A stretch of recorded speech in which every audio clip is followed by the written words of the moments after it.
Lorsque les gens qui assistent à un enterrement s'en vont, alors celui qui est dans sa tombe, il entend leurs pas. Les gens dans les tombes entendent ce qui se passe au-dessus, entendent les pas, entendent les voix. C'est pour ça même le prophète sallallahu alayhi wa sallam, quand il rentrait dans un cimetière, il passait le salam aux gens des tombes et il leur disait: vous nous avez devancés et bientôt nous vous rejoindrons. Et donc lorsque la famille et les proches de celui qui vient d'être enterré s'en vont, alors il se retrouve seul.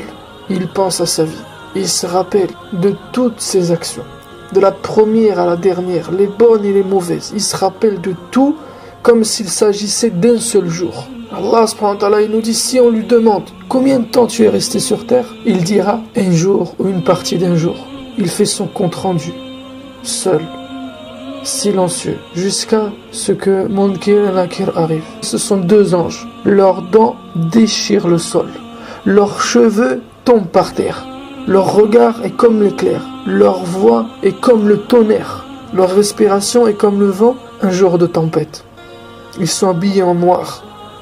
Ils viennent à lui avec une barre de fer. Si tous les êtres humains s'unissaient pour la porter, ils n'y arriveraient pas. S'ils mettent un petit coup avec cette batte sur une montagne, elle s'écroule. Imaginez la grandeur de ces anges et leur force. Ils l'interrogent, ils lui disent: qui est ton Seigneur? Et pas comme moi je parle là en ce moment, en mettant la pression.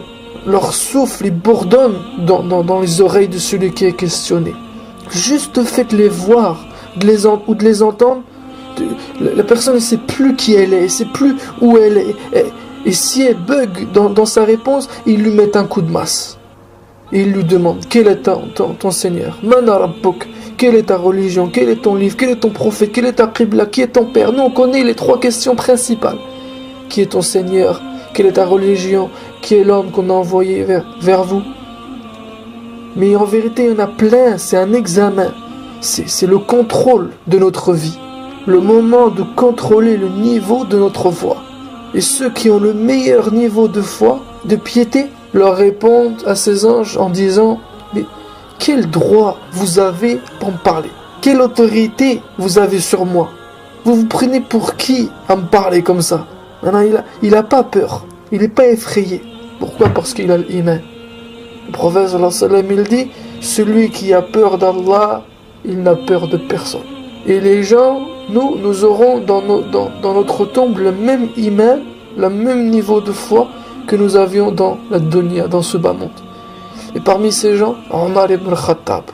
Un jour qu'ils étaient au pèlerinage, le prophète sallallahu alayhi wa sallam s'est tourné vers Omar, inquiet. En pensant à lui, il lui dit: comment tu seras quand tu seras dans la terre, dans un espace de 4 coudées sur 2, 2 mètres sur 1 mètre, et que tu verras Munkar et Nakir? Et Omar radiyallahu anhu lui a demandé: Ya Rasulullah, qui sont Munkar et Nakir? C'est qui? Alors le prophète sallallahu alayhi wa sallam lui décrit. Il lui a dit: ce sont 2 anges qui font passer l'épreuve de la tombe. Ils fouillent la tombe avec leurs canines, ils marchent dans leurs poils. Leurs voix sont comme le tonnerre assourdissant, leurs regards sont comme l'éclair aveuglant. Ils ont une masse que les gens de Mina, c'est-à-dire les pèlerins qui étaient présents, et on sait que le pèlerinage c'est un lieu de rassemblement, maintenant tout le monde est là, tout le monde est présent. Des milliers, aujourd'hui c'est des millions de personnes sur une même terre. Il lui dit: regarde, tu vois tous ces gens autour de nous? Si tous on s'unissait pour porter cette masse, ils ne pourraient pas la soulever. Et ces 2 anges, ils manipulent cette masse plus facilement que moi je manipule ce bâton. Et au moment où le prophète sallallahu alayhi wa sallam dit ça, il tenait un petit bâton qu'il bougeait entre ses doigts. Il lui dit: ils t'éprouveront avec leurs questions. Et si tu échoues ou que tu t'embrouilles, ils te donneront un coup qui te rendra poussière. Allah Akbar. Maintenant, le prophète sallallahu alayhi wa sallam est en train de faire peur à Omar. Il est en train de lui faire peur avec ce qui va se passer, ce qui va lui arriver, ce qu'il va connaître bientôt. Et qu'est-ce qu'il dit à Omar? Ya Rasulullah, est-ce que je serai à ce moment dans le même état où je suis maintenant? Est-ce que ma foi, ce jour-là, elle sera au même niveau que celle qu'il est aujourd'hui? Le prophète sallallahu alayhi wa sallam lui dit oui. Alors Omar, tout confiant, il lui dit: Ya Rasulullah, t'inquiète pas, je me chargerai d'eux.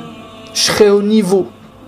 Et quelques temps se sont passés jusqu'à ce que le prophète sallam revienne vers Omar, content, en lui disant: par celui qui m'a envoyé prophète avec la vérité, Jibril alayhi salam est venu m'informer de la scène qui va se passer entre toi et ces deux anges. Il l'informe, ils viendront vers toi, ils vont te questionner avec toutes ces questions. Et toi tu leur répondras quand ils te demanderont qui est ton Seigneur, Man Rabbuk, tu leur répondras Rabbi Allah wa man Rabbukum. Mon Seigneur c'est Allah et vous c'est qui votre Seigneur? Mon prophète c'est Mohammed et c'est qui votre prophète? L'islam c'est ma religion et vous c'est quoi votre religion?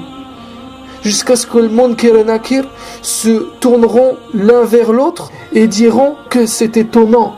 Nous ne savons plus si c'est nous qui sommes envoyés vers toi ou si c'est toi qui es envoyé vers nous. Allahu Akbar. Il est temps de faire l'effort sur notre foi pour préparer notre vie après la mort. Cette vie n'est qu'un test, une épreuve, un moment de rivaliser dans les bonnes actions, de rivaliser dans le niveau de foi et de piété. Et c'est pas en regardant plus belle la vie, en buvant du Coca-Cola. Omar radhiyallahu anhu, il a passé sa vie au service des gens, à dépenser, à sacrifier pour le bonheur des gens, à défendre la justice et le droit des gens.